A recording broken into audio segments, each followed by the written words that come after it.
Vadanappally lions ക്ലബിന്റെ നേതൃത്വത്തിൽ Manalur cooperative ഹോസ്പിറ്റലിലേക്ക് പീതാംബരന്റെ ആരംഭത്ത് സ്പോൺസർ ചെയ്ത wheelchair club president lion Jayaprakash Chakkamadathil കൈമാറി. Vadanappally lions club charter president M Bharathan ഉദ്ഘാടനം ചെയ്തു. Cooperative hospital president A V. Sreevalsan അധ്യക്ഷനായി.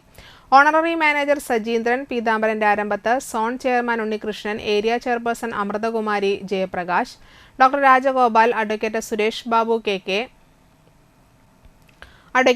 Babu, K Gopi, K R. Mohanan, Mohan Roy, Ananthasayanan, Sushil Kumar, Rajesh, K R. Rilish, Raveendran, hospital director Manoharan, director Kasturibai എന്നിവർ സംസാരിച്ചു.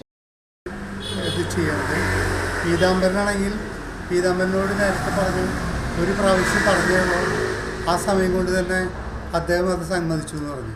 അത് വേറെ ഒന്നും കൊണ്ടല്ല, ഈ പ്രൊജക്റ്റ് സ്പോൺസർ ചെയ്യുന്നത് പീതാംബരൻ തന്നെയായിരുന്നു.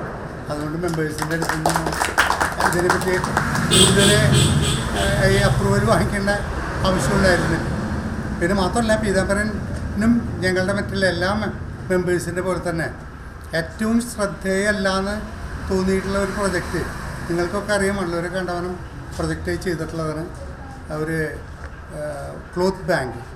ആ പ്രൊജക്റ്റ് തീരെ അപ്രധാനമായിട്ടുള്ളൊരു പ്രൊജക്റ്റ് പീതാംബരനിൽ കിട്ടിയപ്പോൾ ഈ ഡിസ്ട്രിക്റ്റിലെ ഏറ്റവും നല്ലൊരു പ്രൊജക്റ്റായിട്ട് അദ്ദേഹം മാറ്റിയെടുത്തു.